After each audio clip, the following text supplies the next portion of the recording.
Good morning, good afternoon, and good evening for another edition of WOWSA Live with a very special guest from Tennessee. Welcome, Karah. Thank you for having me this morning. How are you? What's the situation down in Tennessee with the lockdown? Well, right now we were one of the states to do the partial reopening Okay. starting uh, beginning of June. Hmm. And Tennessee has seen rising number of cases. So it's a little bit scary. We don't know if we're going to be reversing those plans of our reopening because there's a lot of cases appearing here. And yeah, so our pools are still closed mostly, except for they're open to club swimmers. And we've just mostly been doing a lot of open water. Yeah.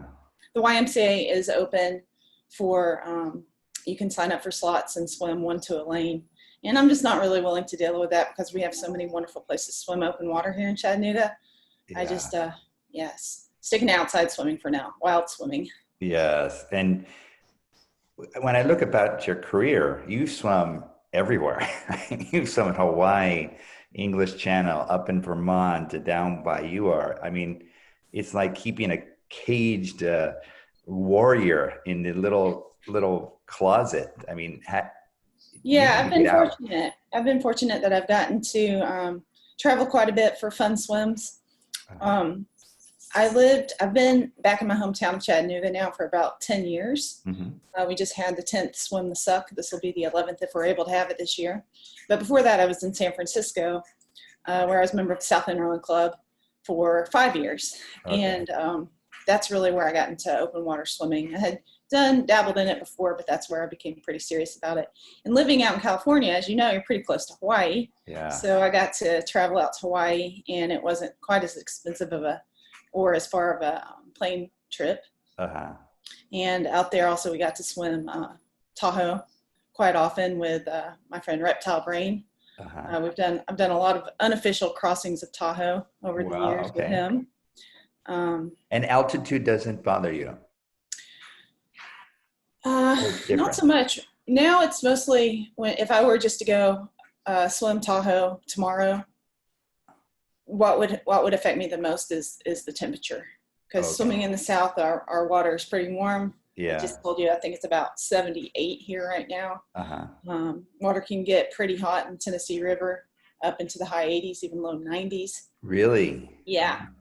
So yeah, the temperature shift is probably what affects me most now. I can Wow. handle it, but Yeah. it creeps in.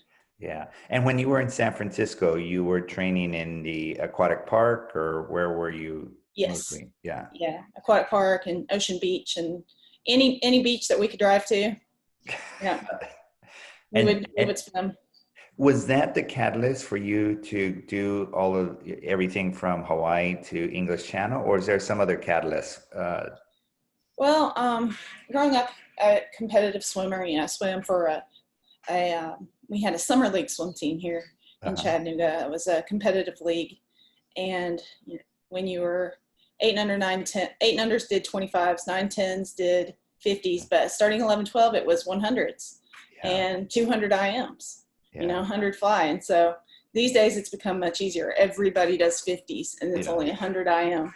But I think starting with that background got me is why I'm still doing this. Got it. And back when I was a kid, I had a dream to swim the English Channel, Really? and I Ah, expressed that to my friends, and they thought I was crazy yeah. because they said, aren't there sharks? So And how old were you when you first had this dream? I was probably in eighth or ninth grade. Really? Yeah, Okay. when I wanted to do it. Was there And a book, a movie, something that triggered that? I don't know how I was aware of it at that age before the internet. And no, I didn't Yeah. have a book, but we talked about it, maybe as a joke. Uh-huh. Um, um, Yeah. we were aware of it as competitive swimmers back then, but no, I didn't really know anyone who had done it or know any of the specifics, but I had it in my mind that I wanted to do that one day because it was Wow. the And then what, quintessential swim.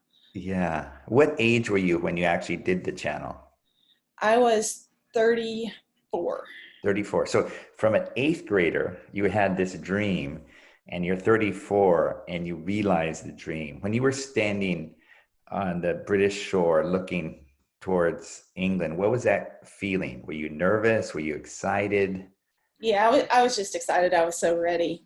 Really? So when I lived in San Francisco and joined that South End Rowing Club there, I had made a lot of friends who were training for the English Channel, Okay. and then I knew that this is the right place for me to be, and I want to do this too. Wow. And Yeah. how was it? How was the crossing? Um, for me, it was kind of a crazy story. I I'm a pretty fast swimmer. I swam in college, and I used to be a sprinter, which is funny. I Yeah. never even swam the mile one time in a meet. I got away without doing that. Um, but I even died in the 500 in a meet. But I had kind of a tough day out there. The weather itself was perfect. The timing was perfect. I started at 7:30 a.m. and I finished at 7:30 p.m. Okay. But the cold crept in about probably 8 hours in. Even though I had trained in San Francisco for 5 years and I was, training in water that was sometimes 49 degrees, and the channel was 55 degrees that day in the middle, Okay. and they said closer to 58 to 60 towards the edges. Uh-huh. But I did become hypothermic at the end of the swim. And so my story is I remember seeing I was very close to the shore in France, and I finished on the beach, and I knew that I was getting closer. I knew that I was doing what I was doing. Uh-huh. And I would swim and I would stand up and I would feel my feet standing on the bottom. But then I would stop. And because I stopped swimming and I could stand, and I just stood there. And that my crew was yelling, you got to finish, you got to clear the water, you got to finish it. I couldn't hear them. Uh-huh. And I was just kind of out of it. I was hypothermic. And then I would remember, oh yeah, I'm swimming the English Channel. And then I would swim like 3 or 4 more strokes and stop and just sit there. And then I got to the point where I could stand up out of the water, and I collapsed. Oh. And I was the very first swimmer for this pilot named Eric Hartley. Okay. And I was his first swimmer and his first experience doing this. And therefore his crew, I was also their first swimmer. And they sent out the little dinghy boat, Yeah. to retrieve me. Yeah. And this was just a fisherman. And he saw me and he was talking to me. And when I collapsed, it scared him. Yeah. And he jumped out of the boat and picked me up and put me in the boat when I was in about 2 inches of water. Oh. Yeah. And so I did not clear the water. I mean, I might have cleared it when the waves were Right. coming back. Yeah. But I really had about, a few more feet to go. Yeah. But because it was not my choice for him to pick me up and I couldn't really communicate with him, the CSA decided to give it to me. Yeah. It took them about 12 hours to come to the conclusion that it should count. Yeah. Now, in that time, were you thinking slowly? Not at all. Obviously, you were hypothermic. So, what do you recall from that experience? I felt like kind of like I was out of my body. Okay. Okay. I had also been, after 6 hours, I remembered every feeding up to 6 hours, and then after 6 hours, I couldn't. It was all a blur. Okay. And I just still have very clear visions in my head of what the boat looked like when I was breathing. I breathed to the left, and I remember seeing the boat coming, like the poles at the top were coming in. I felt like they were going to hit me. Uh-huh. And I remember thinking, that's a cute little boat. Oh my gosh, that boat's going to hit me. That boat's way too close to me. Why is that boat right there? And I'm like, oh yeah, I'm swimming the English Channel. So Wow. I actually expressed that to the observer, and that sent off, warning signal to him that I was forgetting why I was there and what I was doing. Wow. But I was able to complete it. So when So I just felt a little, I was zen, basically. I Yeah. had, when you count to 3, it's you for 6 hours. I breathe, I count, and I breathe every 3. I became very, just relaxed and kind of in a deep meditative state. Okay. So I was calm. I was not nervous or anything. Yeah. But, I couldn't communicate. That was for sure. So he grabs you, he puts you in the boat, you get back on the main boat. Um, are you shivering violently? Are you ashen gray? Do you remember that? How did you recover? I really don't remember much of it. I don't, because I was so cold. I Uh-huh. see some pictures and I'm like, that's strange because I don't have memories of that moment. I do Uh-huh. have memories of being up front with my mom and my aunt. And I remember they stripped me down and they, um, wrapped me up in blankets and things to try to get me warm. And my mom was really scared. She thought I was going to die. Yeah. And I had warned her ahead of time that I'm going to look awful at the end of this. And you're going to think I'm going to die, but I'm fine. It's normal. Um, but I do have a little bit of memory of that. And then I woke up on the boat ride back and I saw my GPS trace on the screen. Uh-huh. And I said, oh, I made it. What was my time? And everybody looked at me and they're like, Karah, you didn't make it. We Oh. don't think that it's going to count. You did really, really good. I'm like, no, I made it. I remember being on the beach and then they explained the story to me and I was just like, oh, well, I don't care. I swam anyway. I know that I made it. Okay. And then I got a phone call at like 6 a.m. the next morning and they said, this is a very unusual situation and it would not be fair if we Yeah. didn't give this to you. Wow. Yeah.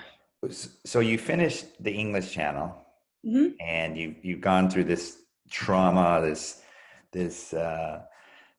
hypothermic state, but you keep on going. You jump back in and you do other swims. What was that catalyst? Did you had to transform yourself? You said, I got to do this again, or what was that true? Well, I mean, it's part of who I am, open Uh, water swimming, and I love it. It yeah. makes me feel so good, and I feel so happy when I'm doing it, and feel happy afterwards. And I love all the friends that I've made in this sport. And Uh, um, like I said earlier, I've had the opportunity to travel around and do some fun swims. I make swimming, or I plan my vacations based on swims got it. mostly. Oh, you're a real swimmer. Yeah. Yeah. But And then, hopefully I'll never stop. I don't ever yeah, plan on stopping. yeah, great, great. So you moved back to your home state of Tennessee. And what comes first, cows, the Chattanooga open water swimmers, or swim the suck, which is your big signature event? Right. I started the cows first Okay. with a group of 4 swimmers and 1 pilot. Okay. And we started posting on our Facebook pages, hey, we're going swimming. Does anybody have a kayak, or are there any swimmers out there who would like to join us? And we're meeting at this place at this time. And then we would have people show up. Sometimes we didn't know who they were. People would share our Facebook post. And because we've been consistent, we've met every Wednesday night, meet at 5:30 at the same location for 10 years. Oh, really? It's Oh, just wow. people, it just grew. And Chattanooga is now an Ironman host city. And I think that because we were doing swimming there, and it made Chattanooga a pretty attractive choice for an Ironman. We've now hosted, world championships and world 70.3. I don't really understand all the Ironman stuff, but I helped them set the course for that and explain the Okay. currents and the temperature and what time of year, the water temperature is even suitable for a triathlon. Yeah. So definitely the cows came first. And then that Question. summer, I Do was you, gardening with my dad in this huge garden. And I just popped in my head, I need to start a swimming race. What should I call it? wow. Yeah. Wow. Is the Ironman start of the swim leg, is that the same place that you and your friends designated as the cows start? Yes, the first year, the swim course was the course I made that I called the Snail Darter 1 mile sprint. Okay. And that was for the 70.3. Oh, wow. And then I had another swim called the Food Bank Swim, and that is now the course for the full Ironman. Wow. Yeah, Wow. pretty I, neat. yeah. I look at Swim the Suck. I've never been there, but your website, how you highlight the swimmers, the videos, I mean, it is a really creative endeavor. I mean, you make it look so fun. It's a challenge. 10 miles is 10 miles. Right. But I mean, I think you put in a whole lot of creative energy into the swim other than just organizing and swimming. All right. Thank you. I do try to personalize it, Yeah. and oops, sorry about that. Silence this phone. I try to personalize the event, and I make every year I make a swimmer profile, like Yes. PowerPoint presentation, and I share that presentation on the website. But mostly, what's been fun about it is I post it on Facebook and then tag the people who are racing in the event, and then swimmers like to scroll through those profiles to see the competition. Yeah. They want to see who else is coming, where are the people coming from, what have the other swimmers, what swims have they completed? Because on the swimmer profile, we have usually one kind of serious picture of them swimming. I ask for one funny, silly photo. And then I put, something crazy on there like Santa Clauses or unicorns or their favorite band, or put some funny pictures on there. And then I list their top 4 swimming achievements, or most recent swimming achievements, or other athletic achievements. Some people, this is their first open water swimming race. So mostly they'll be listing Ironmans and the triathlons or runs that they've done. Yeah. For people who Um, are not aware of Swim the Suck, can you describe the event and the people who attended, how sure, long it takes the average swimmer to do it, the fast swimmer, etc.? sure. So it is a 10-mile downriver swim through the Tennessee River Gorge. We start at a public boat launch called Suck Creek Boat Launch. And about 1 mile downstream past that boat launch, a creek called Suck Creek flows into the Tennessee River. And it used to create a river-wide hydraulic, Okay. which is like a whitewater rapid that would suck boats under and flip boats. And Wow. so now the Tennessee River is dammed up. It's not a free-flowing river. In fact, it's not even accurate to call it a river. All of the sections are actually parts of lakes. Okay. It's dam released.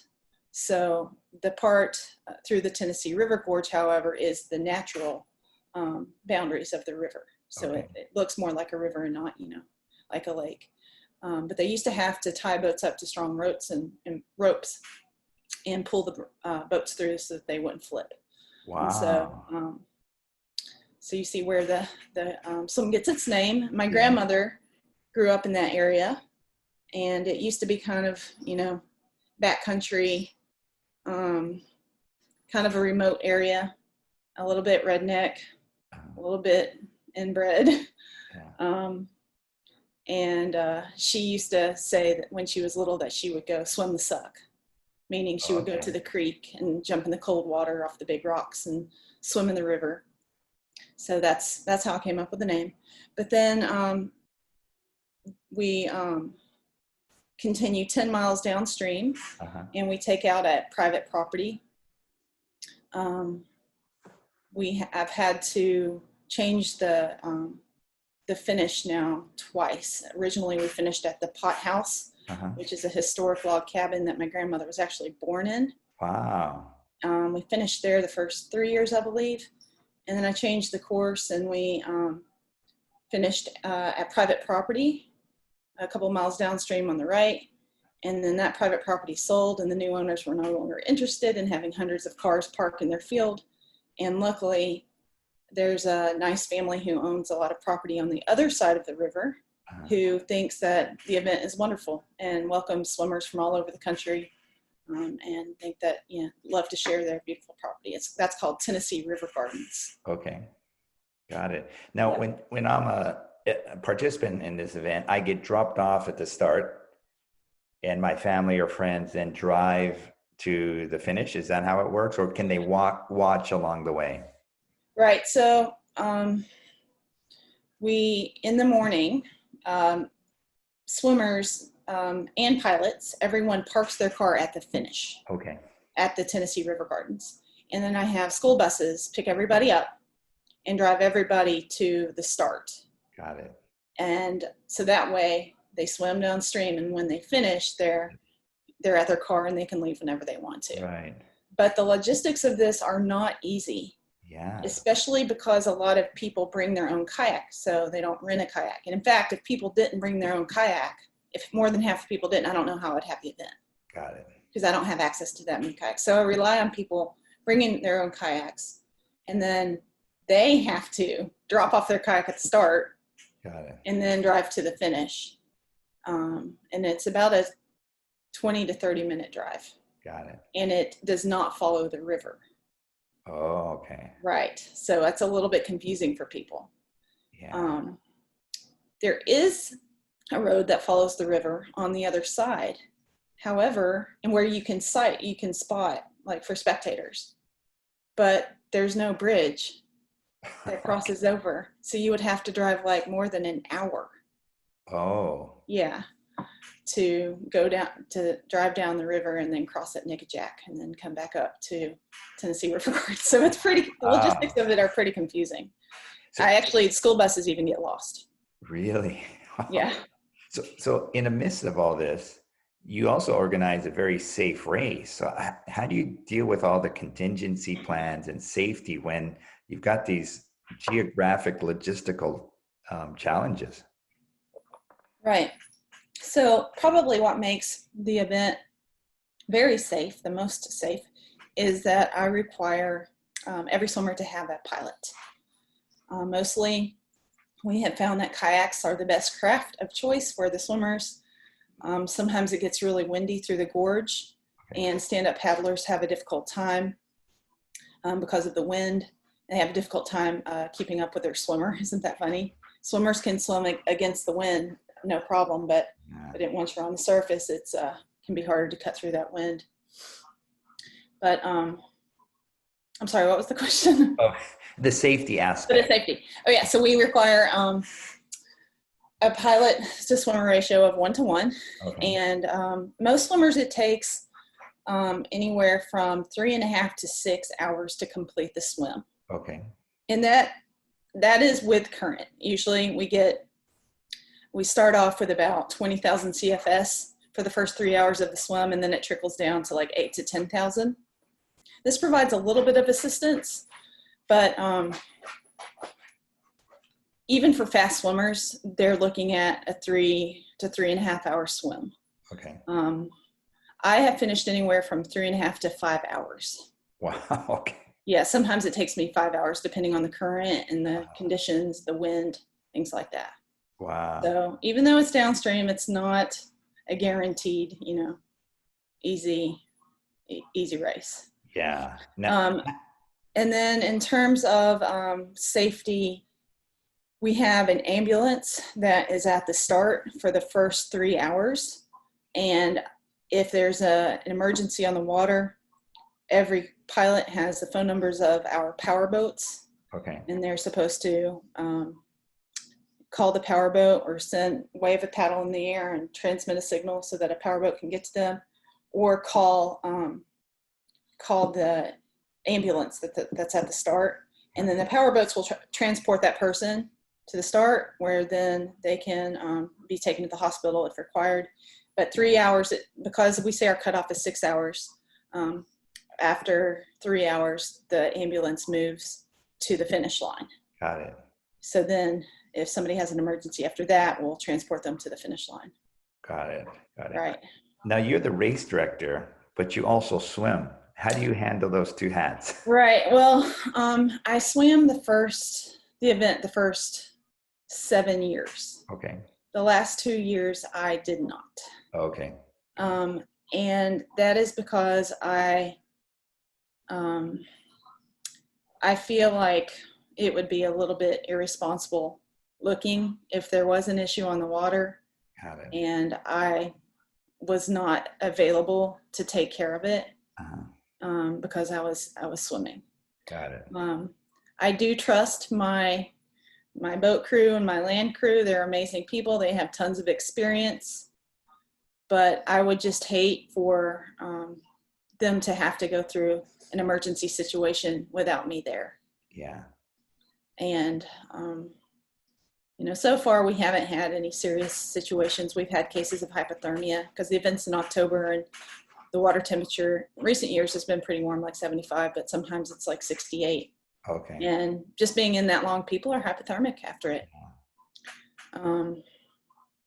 But the USMS tells me, Karah, you should swim it. We'll be fine. We've got it. You need to swim it. You love swimming it. And I'm like, I know it. It just makes me nervous because I'm more, I feel like I know the swimmers. I've been communicating with the swimmers for up to a year. I know their names. I've made their profiles. I know their age. I know where they're from. Yeah. And the others just don't have that kind of intimate knowledge of, the 100 people in the field. Yeah. So. Yeah. And I do miss swimming it, but hey, I can swim it whenever, I want. I live here. Yeah. And how close do you live to the actual race course? It would take me from my house. I live in St. Elmo neighborhood at the foot of Lookout Mountain. I could get to the Suck Creek boat ramp in about 25 minutes. Okay. 20 minutes driving. Okay. And when all these people come to this area, where do they stay? Are they homestaying? Are there hotels? What's their logistics? All of the above. So we get the Chattanooga Visitors Bureau has been really supportive of the event. There's actually an organization. They have a branch called the Chattanooga Sports Committee. And they have worked with me for the past many years since they formed. I think 7 years. This guy, Tim Morgan, is in charge of it. And he works out hotels that can give, hopefully, swimmer discounts for Swim the Suck and reserves a block of hotels for me. But, and the hotel that I prefer is the Chattanooga Choo Choo. And just because of it's a historic hotel. It's in a good location, surrounded by lots of fun restaurants and bars and dance clubs and stuff like that. But some people choose Airbnbs. A woman, Patty Herman, who's been swimming the event almost every year, I think 9 of the 10 years. She's from Houston, Texas. Do you know Patty? Yes, yes. Yeah, she rents an Airbnb, actually part of the race course on the water. Okay. And she organizes now a social swim on Friday at lunchtime to an overview of the course. And she has a barbecue. She usually has food. So some people even camp, find a campsite. So yeah, all of the above. Yeah. About how many people have attended this, or like the last 2 years, how many participants are there? I believe we cut it off at 115 swimmers. Okay. And that's because of the number of kayaks that I have access to be able to rent, and also the venue sizes of the place where I have the pasta dinner. So with 115 swimmers, the pasta dinner that I have, I tell our caterer that there will be 300 meals. Got it. So 115 swimmers equates to 300 people participating in this, either as volunteers, pilots, swimmers. Yeah. And then also we have a meal after the race, and we call it the taco bar. And that's 300 more meals. I do allow people during registration to purchase extra meals for their family members who may be coming, but I don't really keep great track of that, and I should do better. We've never run out of food because I tell my caterer 300, and they know they are scared of running out of food, so I think they cook for like 350. And the caterers are parents of one of the swimmers, local swimmers, who's done the event every year. She swam it 10 times. She's the only one, Annie Loveless Salmon. her Oh, wow. parents. Yeah. Great. Yeah. Great. So what's on your horizon as an event director? Because you do, not only do you do swim to suck, you do all kinds of things. So what's on your horizon as a race director and swimmer? Well, we've hosted some USMS national championship events. I Okay. think I've hosted one by myself and one joint with the McCallie River Rats, Got it. which is a USMS pool swim team, master swim team. Mhm. That's where I swim for pool swimming. So we hosted one together. And the USMS, once you host one, they want you to keep putting in a bid every year. There's not a lot of people who have offered to host the distance one. Uh-huh. So I imagine in the future I will, consider doing that again. Yeah. And then swim the suck, honestly, is enough. Yeah. It keeps me busy all year. And then I have the snail darter 1 mile sprint, Uh-huh. which is the Wednesday before swim the suck. And Okay. sometimes we've had 75 people show up to this thing and it turns into a big race. But sometimes we have 20. I Yeah. prefer it just to be kind of a fun swim for the locals, but you never know.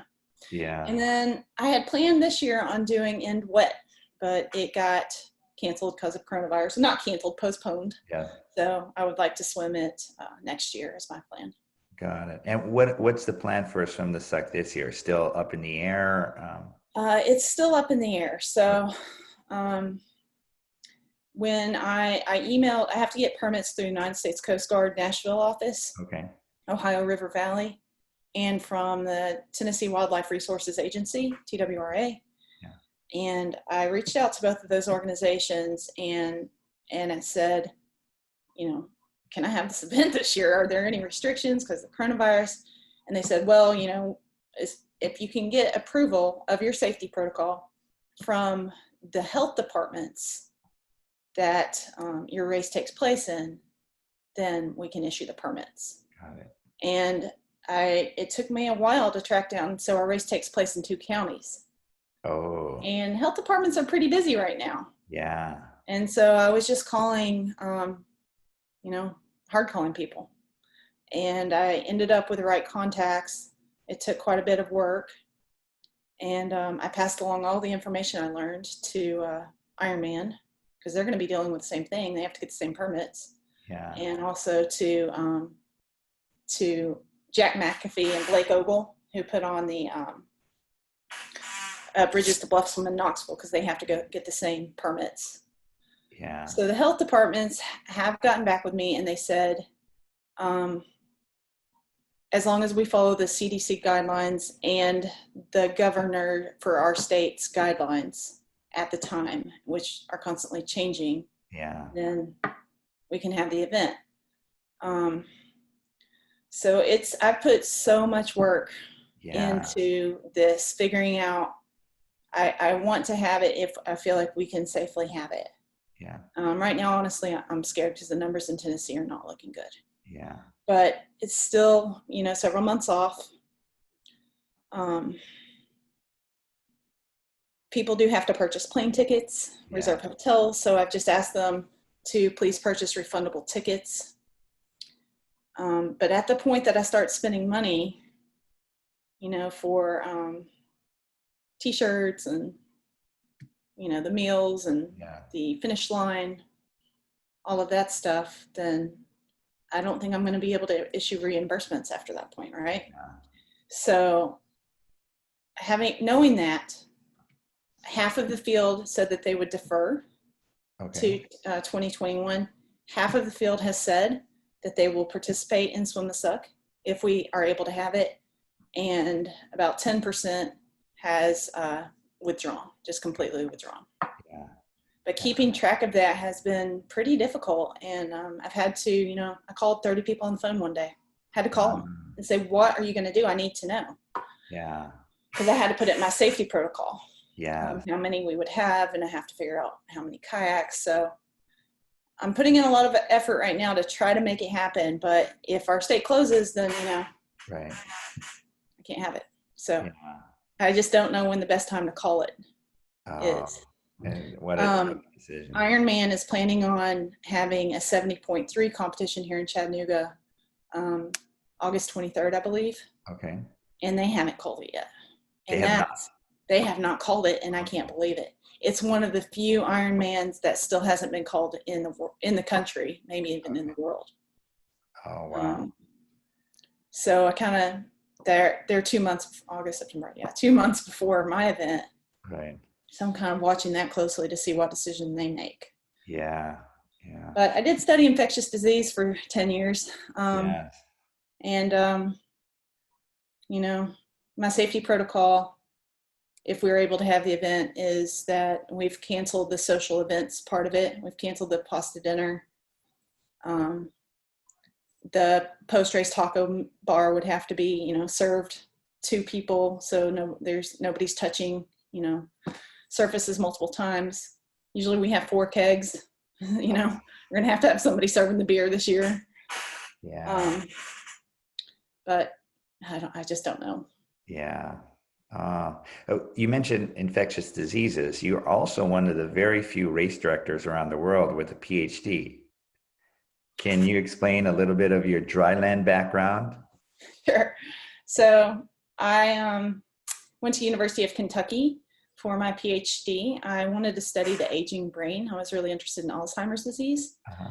And they had a PhD program in gerontology, and it was one of the only PhD programs in the country for studying older people. And there I ended up joining a lab that studies an infectious disease called prion disease, which also affects the brain similarly to Alzheimer's disease. And probably the one that people are most common with is mad cow. Okay. Mad cow disease, or Creutzfeldt-Jakob disease. Yeah. And this is an infectious disease that's caused not by a virus, not by a bacteria, but by an infectious protein. And that went against all of the rules of biology. Proteins should not contain heritable information. For any information to be transmitted, or inherited from one generation to the next, it has to contain nucleic acid, DNA or RNA. But this disease doesn't follow the rules. Prion diseases have no nucleic acid, only protein, and some sort of a mechanism of infectivity based only on protein interaction. So this is why I ended up in San Francisco. I worked at UCSF. I did a postdoc out there with scientists who proposed this crazy theory that it was an infectious protein, and he won the Nobel Prize for his work. And Stan Prusner worked for him for about 5 years in San Francisco. Wow. Mm-hmm. But then when I moved back here, to my hometown, there's not a lot of research going on here. I ended up setting up 3 cell culture labs in Chattanooga. Okay. And I am now a biology teacher at a high school called McCallie High School. Uh-huh. And I teach marine biology, molecular biology. I've taught chemistry, teach environmental science, and research. I'm the director of research. We have a cell culture lab, and we culture some human cells, some mouse cells. And so that's a pretty amazing opportunity for the high school students to get to do that kind of work. School is very supportive of research. Wow. Yeah. I mean, these children, these teenagers are really lucky to have someone like you. Thank you. Oh, wow. But mostly what I do now is jellyfish. Really? Yeah. I raise jellies. I've had jellies for 7 years. Uh-huh. And I got trained at the Tennessee Aquarium, which is, we have the world's largest freshwater aquarium here in Chattanooga called the Tennessee Aquarium. Okay. And there's also a saltwater aquarium next to it, which is part of the Tennessee Aquarium. And they trained me on how to raise jellies about 7 years ago. Wow. Yeah. You're the first jellyfish trainer I've ever met. That's very cool. Thank you. And the purpose of this is to just learn their lifestyle, their venomous mechanism. What is the purpose? Yeah, any and all the above. So being the director of research, I need to have some sort of a organism that's available to students to come up with research projects, Got it. ideas. And jellyfish and the jellyfish life cycle provides a lot of opportunities for research projects because they, start off as a little polyp, Yeah. and they strobylate and they produce the medusa. And the medusa sexually reproduce to make planula, and that settle and become polyps. And so they're easy to rate. They're not easy to raise, but I've gotten pretty good at it, and I can produce, like 10,000 moon jellyfish within a couple of months. And so each student can have, 10 of their own Wow. for doing research. And, if we have, 3 types of food, how does food affect their pulse rate? So it's just a really good research organism for the classroom. Wow. But the best project we have right now is one that we're doing in collaboration with the Tennessee Aquarium. Uh-huh. And it's an environmental science project where we're studying the effect of ocean acidification on these marine invertebrates called Cassiopeia zamachana, the upside down jellyfish. Wow. And, because have you heard about I'm sure you've heard about ocean acidification as being one of the Yeah. major climate issues Yeah. the oceans face, that, and then coral reef bleaching is the other. Wow. Yeah. You're really iconic. I mean, I had no idea. This is a really beautiful thing that you're doing. Thank you. Thank you very much. Thanks. Well, probably the reason I ended up getting moons in my classroom was because in the Tamales Bay, which is about an hour drive north San Francisco, have you swum there? Yeah. Yeah. With El Charco. Do you know El Yeah. Charco? Yeah. So he has his Tamales Bay swim, and they read poetry, and we, cook hamburgers, and we swim with the moon jellies. Yeah. And I just loved them, and they don't sting that bad, and they're just beautiful. And so that's what I started with. And now I've had, I keep 3 species in my classroom. Okay. Sometimes I've had up to 6 different kinds. I have about 30 fish tanks in my classroom usually, but right now I had to break down everything. Wow. My dining room in my home is now the fish tank room. Yeah. Wow. Kind of looks like in your background you have a coral reef. I have a reef tank on my dining room table right now. Wow. Wow. Yeah. And can you what's the name of the school again, and a website, just in case parents or children are very interested in this? Sure. It's called McCallie Okay. School, McCallie. It's an all boys private high school Okay. in Chattanooga, and it's a boarding school. Got it. So we have day students, and we have boarders, including international boarders. Wow. Yeah. Oh, this is great. And the Swim the Suck is exactly the URL for your event is swimthesuck.com. Correct. Wow. This has been a fascinating talk that culminated in this whole new realm. This is really great, and I wish you all the best and good luck. Hopefully, Swim the Suck this year can We'll continue see. on. Fingers crossed.